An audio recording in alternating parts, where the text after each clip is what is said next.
one who is free from the influence of intoxicants such as alcohol or drugs, etc. Or caffeine or whatever. Oh, I went sober 3 years ago, or something like that, people will say. So, here we are, the very first word. Well, actually, the first word is A. The second word is sober. So, right from the very beginning of Nectar Instruction, Rupa Goswami is speaking about sober people. So, what does he mean when he says, when Rupa Goswami says a sober person? He's not speaking of somebody who's not on drugs or alcohol. He's meaning something else, Kurt? He's meaning someone who's primarily not controlled by the modes of material nature. Yeah, they're not intoxicated with the influences of the modes of material nature. So a sober person means one who can actually think clearly because they're not influenced, not by alcohol and drugs, but they're not influenced by these what does intoxicant mean? What does that word mean, intoxicant? What does the word intoxicant mean? If you don't know, we're not going to get very far here. Well, the root is toxic, right? Mm-hmm. So poison, right? Yeah. So an intoxicant is a toxin. It's a poison. So if, for example, you ingest intoxicants, your mind becomes poisoned. Your body becomes poisoned, literally.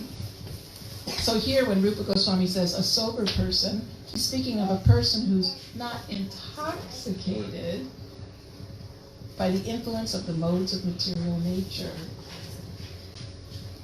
The modes of material nature are like toxins of our consciousness. Deborah, do you know what we mean when we say the three modes of material nature? What's that? Oh, like carnal. Close. Okay, carnal desires, but specifically, what are the three modes? According to I don't know the terminology. Okay, so who knows what the three modes of material nature are? I'm not ready. Someone else. Kurt, we're going to put you on the spot. Okay, Name one. So I can name them if you want me to, but sattva, rajas, and tamas, or goodness, passion, and ignorance. Yeah, so described in the 14th chapter of Bhagavad Gita primarily, that just like, have you seen puppets who are on strings? Right? Marionettes. I used to have some when I was a kid. You pull on this string, and the marionette's right arm moves up. You pull on this string and their left leg moves up. And like that, you can control the puppet by pulling on the strings. So similarly, according to Krishna in Bhagavad Gita, we are all puppets in the hands of material nature. And those strings are called gunas. Guna literally means rope. Rope. So the ropes, the gunas of material nature are pushing and pulling us. And there's three. Sattva guna, which in English we say the closest translation is goodness. Rajaguna, the closest translation is passion. And Tamaguna, the closest translation is ignorance or darkness. Yeah. So goodness, passion, and ignorance are always pushing and pulling us to do all sorts of things. So here it's saying, Rupa Goswami is referring to a sober person. It means one who's not intoxicated by the influences of the three modes of material nature. Their mind is, more steady. So back to text number 1. A sober person who can tolerate the urge to speak. This is almost impossible to follow in this age. What does it mean to tolerate the urge to speak? Deborah? You're going to want to say whatever is on your mind, but you have to tolerate that and let it pass. Yeah. Not that just because the tongue wants to say something, you blurt it out. When the time and place is right, you speak, and when it's not appropriate, you tolerate the urge to speak. Today, this is almost impossible. Why? Sarah? Because we've gotten used to having instant gratification, and from whether it be cell phone or internet or whatever, we've gotten so used to instant gratification that we don't realize when it will be appropriate to speak, or to when to hold our tongue for another person to be able to speak them, so you can have a proper conversation. Yes, in the past, there was this thing called etiquette. That if people were speaking and you felt like you wanted to say something, you couldn't just blurt out what you wanted to say. Your parents would say, be quiet. When we're done speaking, then you can, right? You had to seek, may I say something? If you're a kid, you had to seek permission. May I say something? And they say, wait till this, don't interrupt.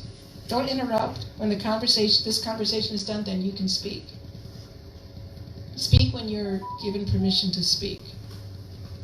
Today, due to technology, we can type anything we want and push that send button, and off it goes. A permanent record. You can't erase it. You can't delete it. You can't take it back.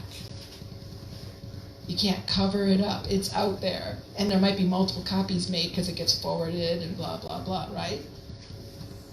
So, due to technology, we are not practicing tolerating the sense, the urge to speak. You'll be in the middle of a school class, a lecture or something, and the teacher's speaking, and you've got your phone.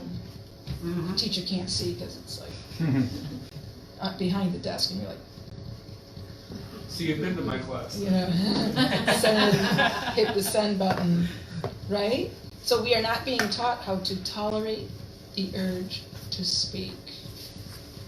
So Rupa Goswami says one who can tolerate the urge to speak, and the mind's demands. What does that mean? The mind's demands. What does the mind demand? Instant gratification. Instant gratification.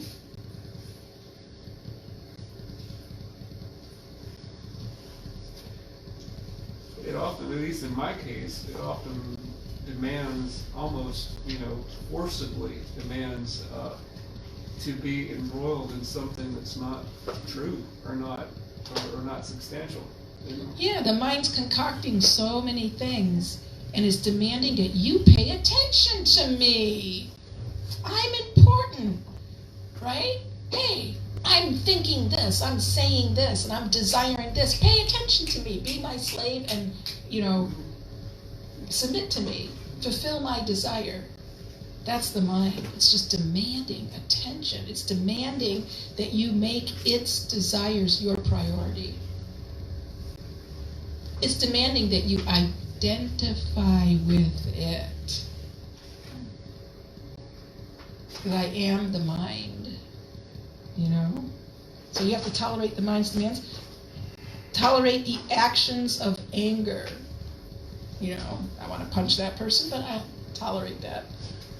And the urges of the tongue, belly, and genitals. Here, the urges of the tongue refers to eating, because we already mentioned the first one, tolerate the urge to speak. The tongue has two functions: vibrating sound and tasting. Vibrating and tasting. So we also have to tolerate the urge of the tongue, belly to be filled up, right? We eat all the food that we need, but we want to eat more. We want to be bloated. And the genitals.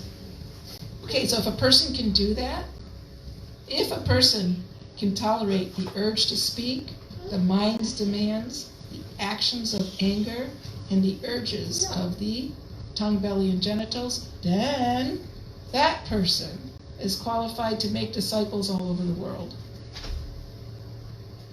Jai Srila Prabhupada. That type of person is who we want to hear from. We don't want to hear from somebody who can't succeed in those 6 acts of tolerating the urges. Such a person can be a guru of the whole world. Now we go to text number 2. There's long purports here. We're going to go to text number 2. Now Rupa Goswami moves on and he says, page, yeah. Atyahara prayashascha prajalpodiyamagraha janasangaschaloyamcha sadbir bhaktir vinashyati. He says that one's devotional service will be spoiled if one becomes too entangled in the following 6 activities. Now, has anybody here ever grown a plant, like in the garden or, all right. What did you grow, Kaylee? I don't know what the plant was called. Pothos ivy. Oh, And, I grew aloe a lot vera. for 2 years. nice. She's my green thumb. Good. I did black thumb. So now when you're trying to grow something, isn't it that there's things you ought to do Yeah. to help you gotta, that plant? Water it. Yeah. Make sure it's outside, it's getting sun, it's getting fresh air. And are there things that you should be careful not to do? Yeah, like don't bring soda in it or something like that, or like don't keep it from sunlight. Mm-hmm. Don't Don't let the cats eat it. Right, don't step on it. Yeah. Right, I remember my father getting really mad at me because he planted some pumpkin seeds outside and they sprouted and I thought they were, I don't know, we were just running around, we were kids and I stumbled all over them and killed them and he was really mad at me. So, there's things to do and things not to do for your garden to flourish, right? So here, Rupa Goswami starts off with 6 things that you don't do. He's saying, please, do you want to be a devotee? Yes or no? Yes. Oh, good. So if you want to be a devotee of Krishna, that means you want to be a bhakta. Bhakta means one who has bhakti. Bhakta means one who wants to have bhakti for the bhokta, Krishna, the enjoyer. So here's 6 things that you should avoid doing so that your bhakti plant grows very nicely and doesn't get stampeded and squished. So here's the 6 things you have to avoid.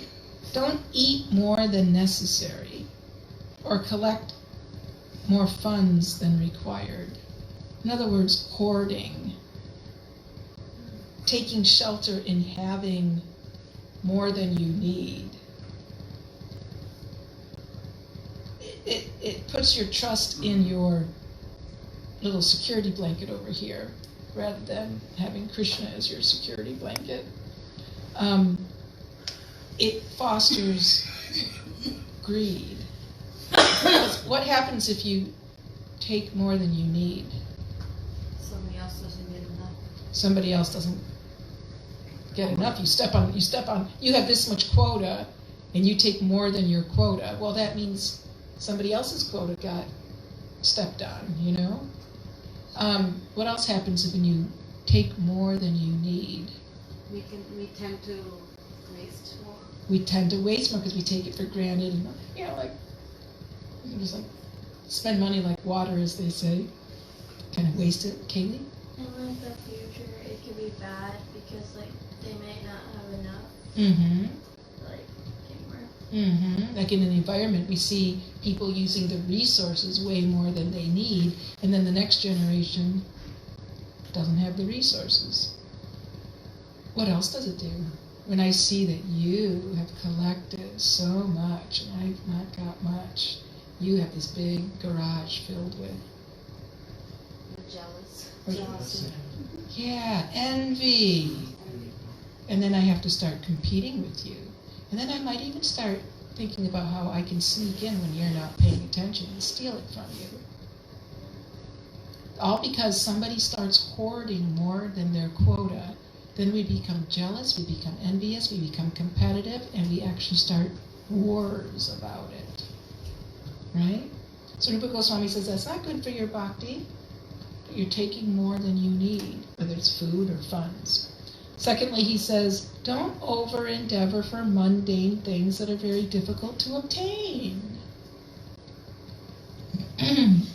Over-endeavor. He doesn't say don't make any endeavor to achieve mundane things, but don't over-endeavor.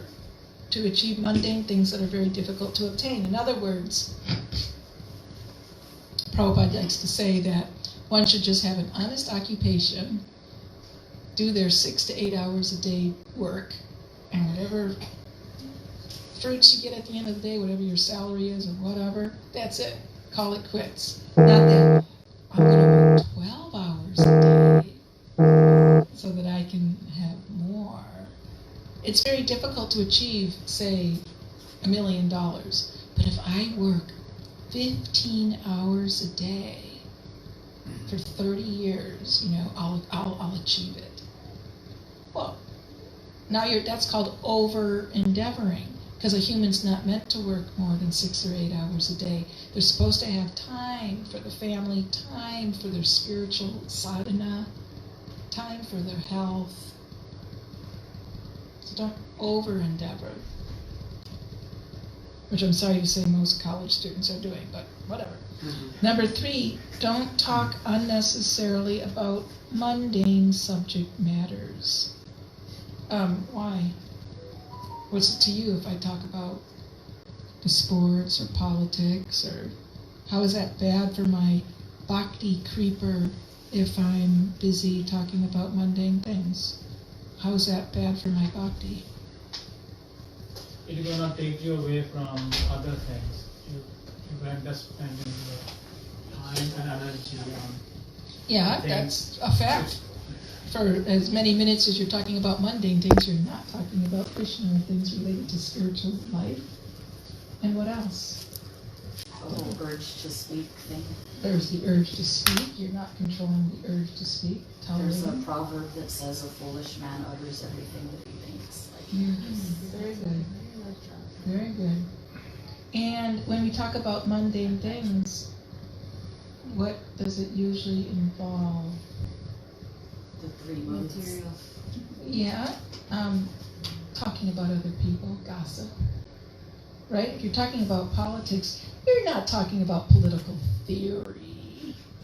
You're criticizing politicians. You might say, well, it's rightfully done, but you're criticizing somebody. You're glorifying somebody, or you're criticizing somebody. You're talking about sports. You're not talking about, sports theory, or economic theory, or political theory. You're talking about people. It's gossip. So if we're envious of others, that means we can't develop love for Krishna. Why? Why, if we're envious of others, we glorify people for material reasons, or we criticize people for material reasons? Why is that detrimental to the cultivation of bhakti? Okay, Kurt has hand up first. Okay. Well, the whole problem in the Bhagavad Gita ultimately is that we as jiva souls are envious of Krishna, right? And so if we're envious of others, there's all the more chance we're going to be envious of Krishna. Not just all the more chance, it's proof that you're envious of Krishna. Right. Okay, we give this example. It's Father's Day, and I go home and I tell my father, oh, I love you, I love you, I love you, I love you, happy Father's Day. Right? Yes. Then I turn, and there's my brother, and I say something mean to my brother, I hit my brother, I steal from my brother. What will my father say or think? Are you a parent? Yes. Okay. You have a daughter or son? Or? Yes. Both? Yeah. Oh, good. Perfect. Now, what if your daughter comes home and says, Happy Mother's Day. Oh, I love you, I love you, I love you. Happy Mother's Day. And then she turns around and punches her brother and says bad things about your brother. What would you say? Yeah, I'm blessed. My daughter is. I know, but you have to understand the example. Okay, we'll go with Sarah here. She's got a few kids. What if your daughter comes home and says, "Happy Mother's Day. I love you. I love you. I love you," and the next breath she says something really bad about her brother, who's your son? It's disrespectful to me. It's disrespectful to Krishna. As a child of Krishna, you don't turn around and do negative stuff. If you're trying to be positive, you stay positive. Well, yeah, exactly. You break that positive bond by turning around and doing something negative that negates the whole Right. positivity. It would be being disrespecting Krishna by Right. disrespecting one of his other children. Exactly. So if I actually love my father or my mother, I must necessarily love my siblings. I cannot go home. I cannot go home and tell my mother, I love you, I love you, I love you, and then turn around and hate one of her other children. Okay? So when we engage in what's called prajalpa, or unnecessary mundane talk, we're actually engaged in gossip. We're criticizing others, which means our bhakti plant can't grow.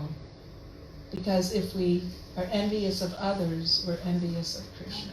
Just like if you're envious of your sibling, that means you don't really love your parent. Okay, and then number 4, practicing the scriptural rules and regulations only for the sake of following them. You know, we like to go through the rituals and look good, like, look what I did. I did this whole ceremony, I did this whole ritual. But it's just for the sake of following them. It's not for the sake of actually making spiritual advancement. It's just a show. Or rejecting the same rules and regulations, saying that they're not necessary. Oh, I don't have to follow rules and regulations. You know, I can make advancement without following the rules and regulations. So number 5, associating with worldly-minded persons who aren't interested in Krishna consciousness. Because what happens when we associate with somebody? You start to pick up their habits. Yeah. And why do you pick up their habits? What's even deeper than that? What do you pick up from them? Worldly, materialistic expectations. Yeah. Their desires, their values. See, somebody values materialistic stuff. They have material desires. By associating with them, we become infected. That's why you're asked to associate with the devotees of Krishna. The more advanced the devotee is that you associate with, the better. Why? Because you're going to, by osmosis or whatever, you're going to get affected by their spiritual desires, their spiritual values. And based on the values that we hold, we have desires. And based on those desires, we have actions. That's why you pick up their habits. Yes, ma'am. So from values, desires are determined. And by those desires, actions are determined, or habits. So don't associate with worldly-minded people, Rupa Goswami says. And then the last one on the list is if you're greedy for mundane achievements. You know, you want to put a few more feathers in your hat, material feathers in your hat. So as not to go overtime, we'll cruise right over to text number 3. So then the very important verse. So apparently you did this verse already. Utsaha nishchaya daryat tatat karma pravartanat sangatyagat sato vite shadhya bhakti prasiddhati. Now there's 6 things that we should do, because this will help the plant grow. Remember, Kaylee gave that very nice answer, that there are certain things when you're growing a plant that you should avoid, and there's things you should do to make the plant grow nicely so you can have a green thumb. So here's 6 things to do that make the bhakti plant grow nicely. And the first one is utsahan, or being enthusiastic. Second is nishchaya, endeavoring with confidence. And 3, daryat, being patient. Endeavoring with confidence. This does not mean, oh yes, I have confidence that I can do this. I am going to conquer Krishna. I am going to become a pure devotee. It's not confidence in ourselves. It's confidence in the process. I am confident because because of what I've heard from Guru and Krishna and Bhagavad Gita, I am confident that no matter how fallen I am, how unqualified I am, I have faith in the process of bhakti. I'm not going to run away from the path of bhakti and pursue some other path. I am confident that this is the path that's going to take me to perfection. And the third one was, I'm patient. That although I'm treading this path of bhakti with confidence, I'm not seeing any results. Oh my God, I've been chanting Hare Krishna and reading Bhagavad Gita and associating with devotees for like 3 years or 3 decades, whatever it is, and I'm not feeling like I've met Krishna yet. Krishna hasn't appeared in my dreams. Krishna has not knocked on my door. I'm not getting that warm, fuzzy feeling you're supposed to get in the heart. But I have to be patient. And Prabhupada uses a very nice example to illustrate patience. He says like this. He says, a woman gets married. And she wants to have a baby. So she gets married. Is she going to have a baby tomorrow? What about next week? What about next month? What about 6 months from now? No. If she's not lucky. So she has to wait a year, approximately. It's going to take time, right? You put your loaf of bread in the oven, it generally bakes for like 45 minutes or something. You don't put the loaf of bread in the oven and it's going to be ready in 5 minutes. So confidence that the process will work, and patience. Not that, I didn't get the result in 5 minutes, I quit. And the first one was enthusiasm.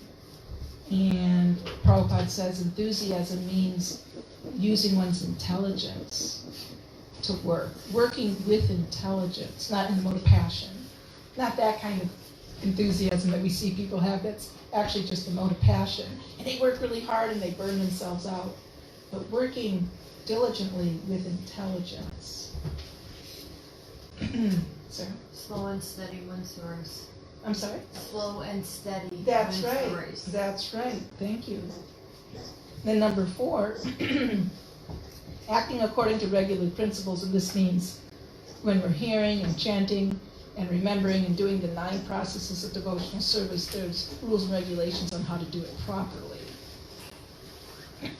5, abandoning the association of non-devotees, which is what correlates with the previous verse that said to avoid, that you should avoid jana sangha, or associating with worldly minded persons. So try to avoid that association. It doesn't mean you walk around like this. The material world, mother. But it just means avoid association means don't become intimately connected with non-devotees. You deal with them in your workplace or your school or wherever properly, but you don't become like you share your mind intimately with them, unless you're giving them Krishna consciousness. And 6, following in the footsteps of the previous acharyas, not just concocting how to proceed in Krishna consciousness, but following in the footsteps of the previous acharyas. What does that mean, acharya? Acharya means a devotee that teaches by example. Okay. Achar means behavior. So acharya, one who embodies the perfect behavior. So one should teach by example. One cannot just teach theoretically, like out of books, but one is an acharya when their life is a living example of what they teach. So I would like to ask a question. Why is Rupa Goswami giving these 6 things? He said if you do these 6 things, your bhakti plant will flourish. So what is it that these 6 things do to make the bhakti plant flourish. Sarah? It prepares you for Krishna. It prepares you for Krishna, okay. Prepares room for him to be able to take plant Okay. inside of you, so he can grow, so you can grow as a devotee and as a person, so you can help people around you grow as devotees and as persons. Okay, very good. Something else? I'm looking for something specifically that if we follow these 6 pieces of advice. I mean, the last sentence, it says, these 6 principles undoubtedly assure the complete success of pure devotional service. So these are kind of anchors to keep us in line in serving Krishna with the proper mood. Okay, very good. They ensure success. Why do they ensure success? By following these six items, what do we gain, or what quality? Maybe I'm looking for transcend. Transcend. In one sense. Krishna says in Bhagavad Gita. Okay, let's start in Bhagavad Gita. Krishna gives Arjuna an instruction, something for Arjuna to do, right? He doesn't say go home and wash the dishes, right? What instruction does Krishna give Arjuna to do? Fight. To fight. Specifically, how does he tell him to fight? Tells him to execute his duty. I'm not sure the Yes. exact words, but Surrender. Through surrender. Does Fight anybody for have? me. Without Without attachments, expecting a result. Okay. not being attached to the Okay. results. It starts with a D. Devotion. Devotion. Determination. Determination. He says, Arjuna, get up and fight with determination. Don't be a wimp. Don't get up and fight and 5 minutes later, oh, I can't do this, and run away. Don't get up and fight and then 5 minutes later, wait, I have doubts. I don't understand why I'm doing what I'm doing. Don't get up, stand up and fight and then run out of energy in 5 minutes. Don't stand up and fight and then lose confidence. Oh, wait, I don't think this is going to work. I don't think this is the right thing. Don't stand up and fight and in 5 minutes give up because, oh, we didn't win the war in 5 minutes, therefore I quit. Rupa Goswami says, you have to be enthusiastic. You have to be confident. And you have to be patient, etc. Why? Because one has to have determination. One cannot make advancement in Krishna consciousness without spiritual determination. In anything. Unless you have determination, you can't go through med school.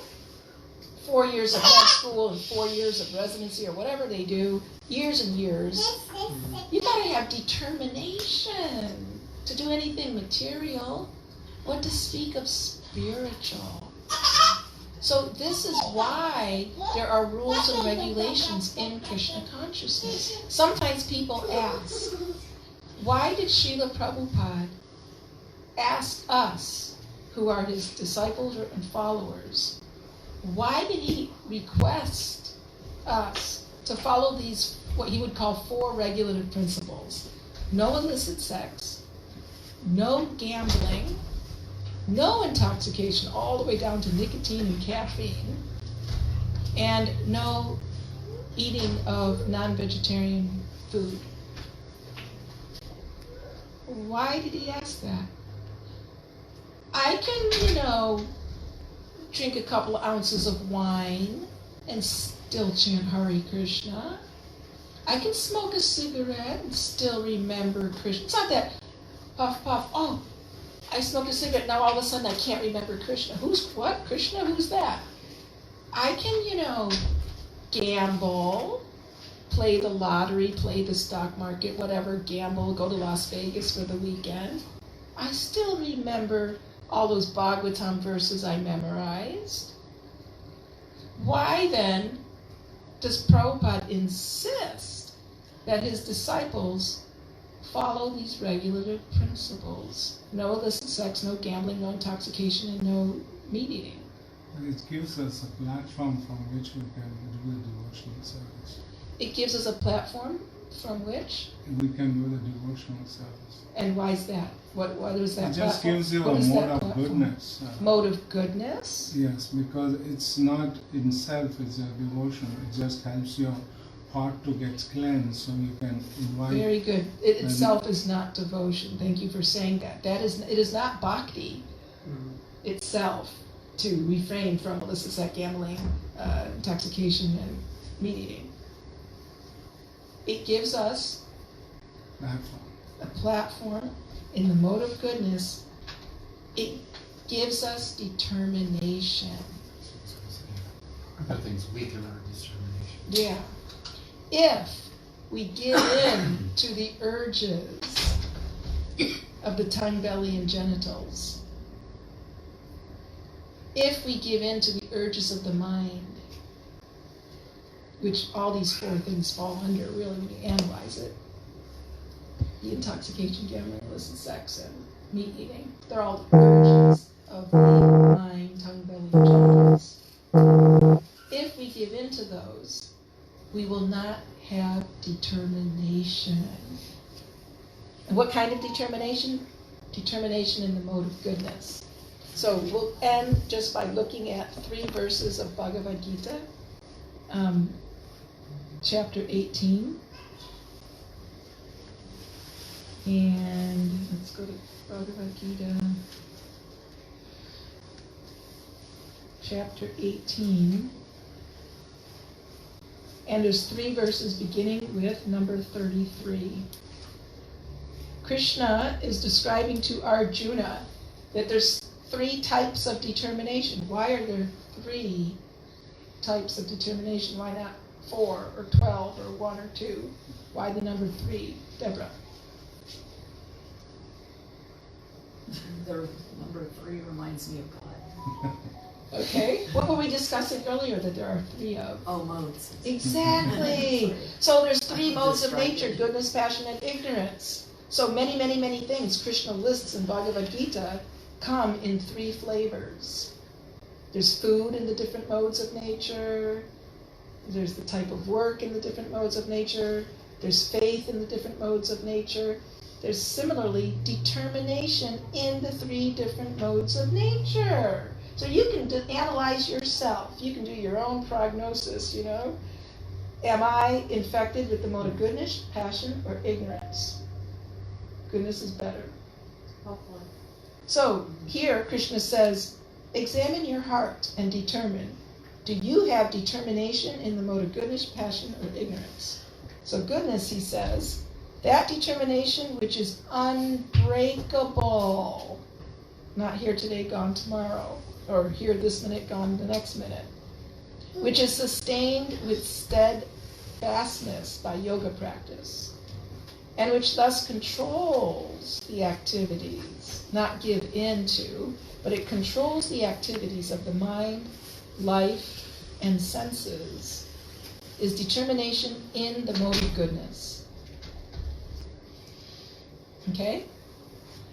But that determination, which one holds fast to fruitive results. In other words, you're only determined to do this if you get some fruit from it, some result from it. If the result's not there, I'm not doing it.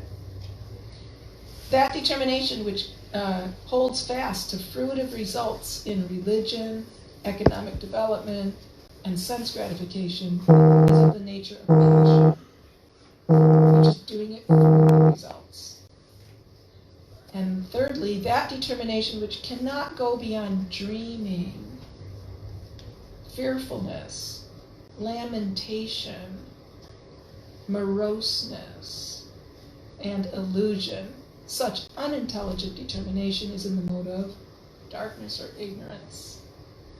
So this is why Rupa Goswami said, my dear devotees, if you can tolerate the urges of the tongue, belly, and genital, the urges to speak or to express anger, or to submit to the mind's demands, if you can tolerate those 6 urges, you can be a guru of the whole world.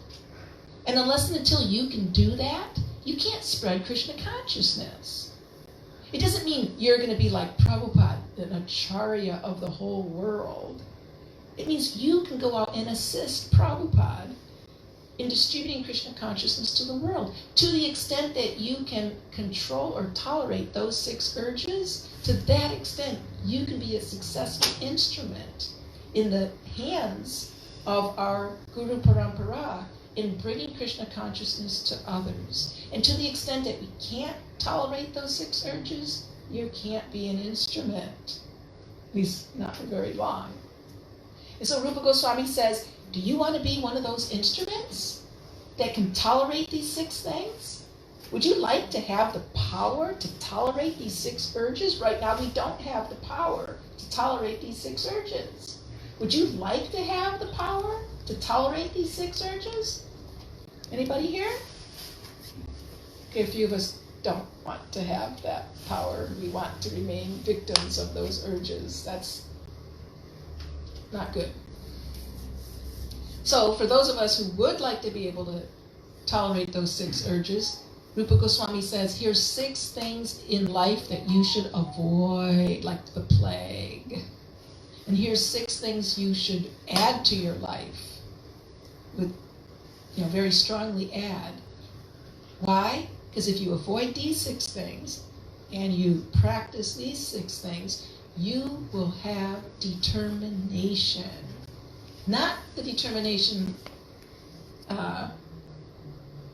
that's shown through the mode of ignorance. Not the determination that's ruled by the mode of passion. You will have at least determination that's in the mode of goodness, if not transcendental determination. And through determination, one can go forward on the path of devotional service and surely come to the point of perfection. So we didn't go to verse 4. We just looked at the first 3. But verse 4 then deals with how to interact with devotees properly. But if we're not a devotee, we'll never be able to interact with devotees properly. So in order to be a devotee, we have to have determination in devotional service. So these first 3 verses are extremely important because we have to look at those 3 verses and give ourselves a report card. So that's your homework assignment. When you go home tonight, read the 6 urges that we're supposed to tolerate in verse number 1 and give yourself a report card.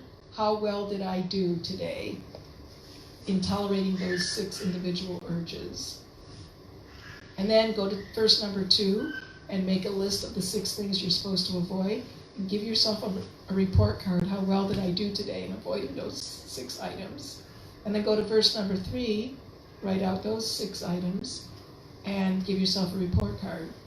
How well did I do in executing those 6 advisable practices? And if every day we give ourselves a report card on those 3 verses, each with 6 items, then we can honestly have an assessment of where we're at and how we can improve. And through this practice, we will gain determination. And only with determination can one make advancement on the path of bhakti. So we'll stop there, see if anybody has something to share, a realization to share, a question to ask, or a doubt, or whatever. Prabhu, what's your name? Dhananjay. Dhananjay, okay. Yeah, Rupa Goswami, I think he also said that Atho Shraddha Tada Sadhu Sangha Bhajan Kriya Natma Bhakti Nishta Ruchi and Asakti and Bhakti. So there are 9 stages. So there he also mentions that when we have an initial faith, which can be found with Atho Shraddha Tada Sadhu Sangha, communion association, which Rupa Goswami very nicely says. But then what we do in association is hearing and chanting. I think that's one of the also a very key process of hearing and chanting together can bring up the faith and Yes. devotion, because then you go to the next level of Shraddha. Shraddha becomes Nectar, very firm faith. So to go through that needs a lot of purification. Mm-hmm. So there is it's a lifetime process. Mm-hmm. Has to get through the purification, especially going through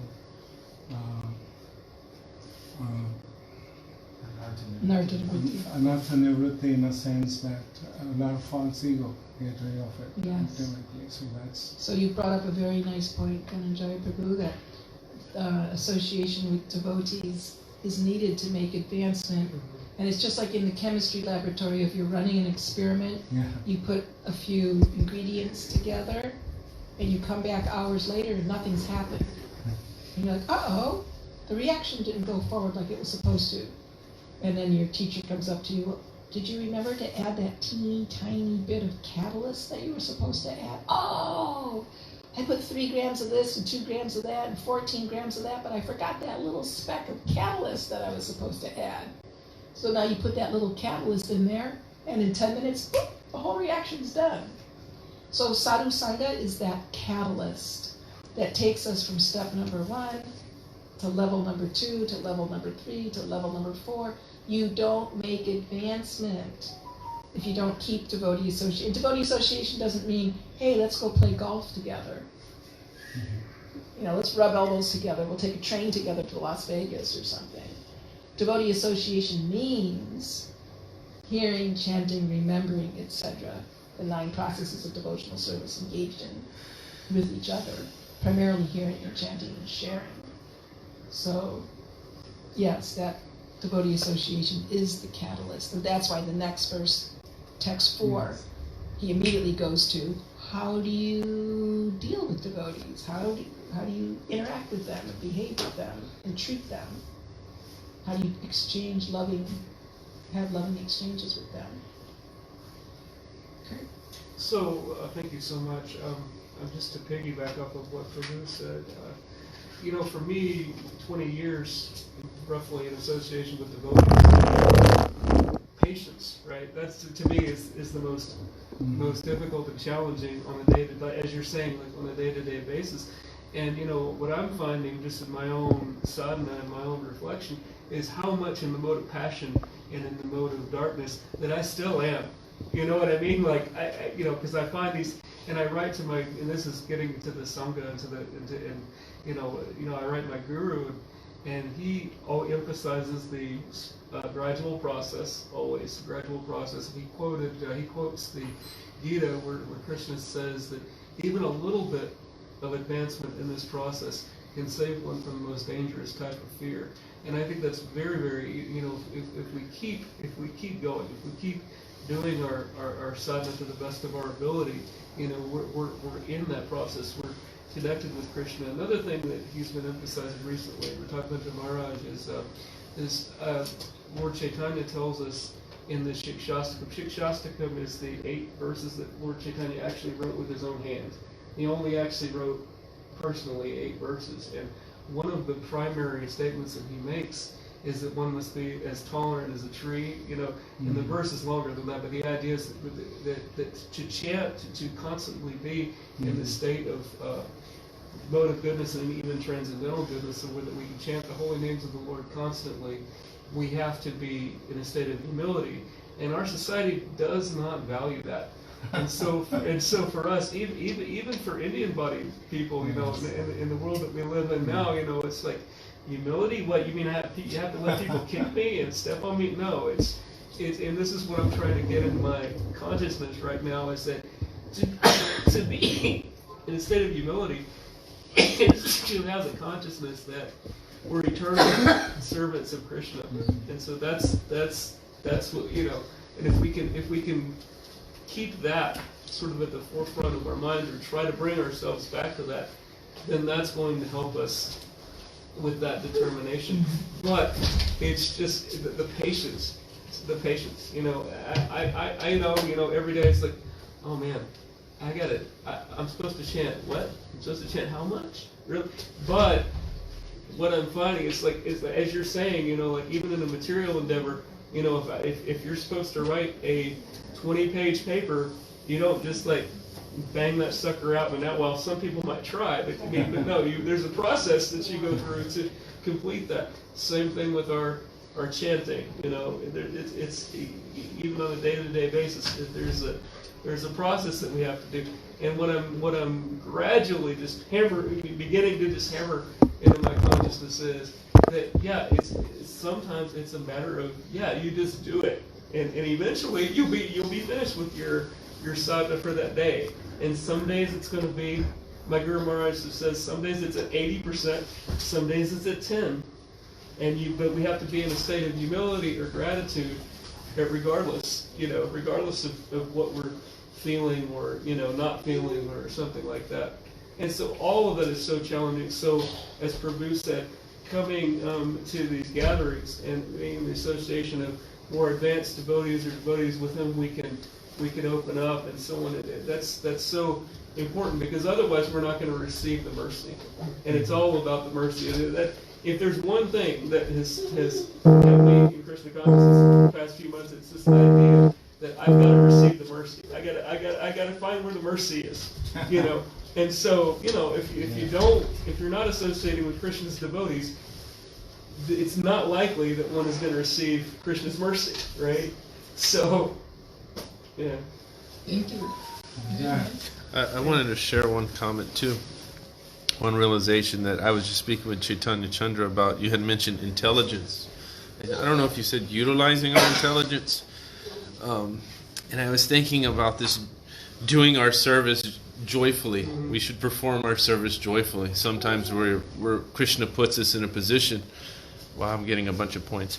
But Krishna puts us in a position where we need to learn what it is that we need to learn. Sometimes we think that Krishna's wanting to see where we're at, but he actually wants us to see where we're at. He knows where we're at. He's in our heart. So I was thinking about this joyfully performed and being enthusiastic. And I've been on this kind of trip of getting more organized and getting more balanced, right? So then it brought me to something I heard Giriraj Maharaj, when Prabhupada called him up to his room in his last days. If I could just read this, that yes, we can be sincere, but there's more to it.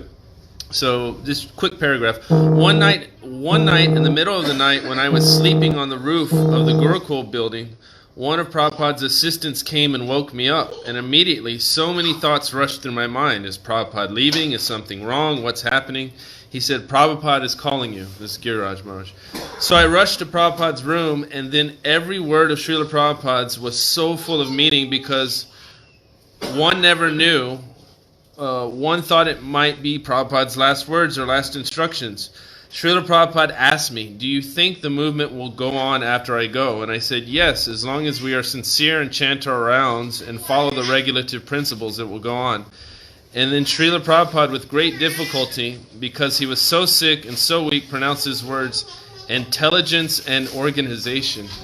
So this goes back to what you said, just whimsically grading that paper really quickly or whatever. There has to be some organization and some thought behind everything we do in Krishna consciousness, and this is what kind of alleviates that pressure of not doing it with enthusiasm. We become more determined, we become more confident, we become more patient, because we're more organized and we're more sincere. So we have to do more than just chant our rounds. We have to utilize what Krishna's given us. If we're not utilizing our creativity, our intelligence, our empathy, we're not going to chant. Yeah. But there has to be that balance. Yeah.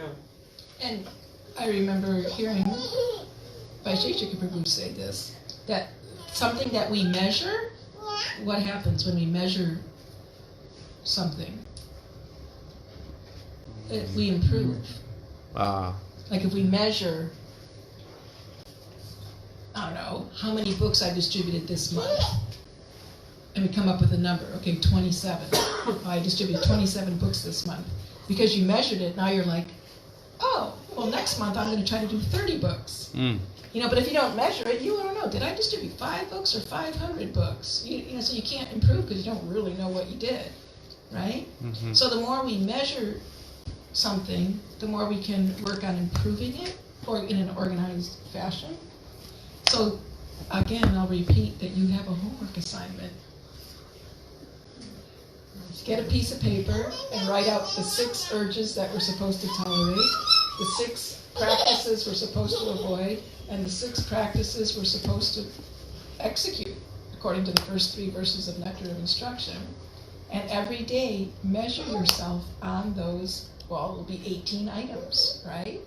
6 things you have to tolerate, 6 things you have to avoid, 6 things you have to practice. You've got 18 points to mark yourself on and grade yourself. Was it a good or a bad? You know, it's like, we'll just do satisfactory, unsatisfactory, not A, B, C, D grades. Satisfactory or unsatisfactory, and count up your S's and your U's and see what you get, your score at the end of the day, and then tomorrow try to improve. But unless we measure ourselves, we'll never actually know where we're at. And we can't tell. Am I going a little bit incrementally backwards each day? Or am I going a little bit incrementally forward each day? And you won't know it unless you do the honest introspection with the homework assignment that I suggested. And, you know, the more we practice, practice makes Perfection. But before practice makes perfection, practice makes improvement. Improvement. We're not looking for perfection right now. We're looking for improvement. And you can't improve if you don't measure yourself and give yourself an honest grade at the end of the day. How are you going to improve? Benjamin Franklin used to do that. Uh-huh. We have his journals where he actually did that. He would put a little check mark. He identified certain virtues that he thought were good, you know, and every day he would do exactly that. He, Gotta follow in the footsteps of our acharyas. Siddhanta Saraswati Thakur said, just to the point, how you can chant. Sometimes I don't feel like, but that's his whole principle is that he was very strict, and he was one principle which he actually came down from his parampara was doing it for pleasure of Krishna. Not for you. Right. Sometimes you may feel like it, or you may not feel like it. And he was very, very intense in that mood. And he imbibed that principle throughout his life. We read the other day, didn't he chant 1 billion rounds? He made a vow. Billion. Yeah. It took, I've heard 10 years, I've heard 7 years. But it took a large span of time for him to do that. Yeah, but while he was actually chanting 1 billion, he was also doing other things. It wasn't like, sometimes he used to take out for other people. Should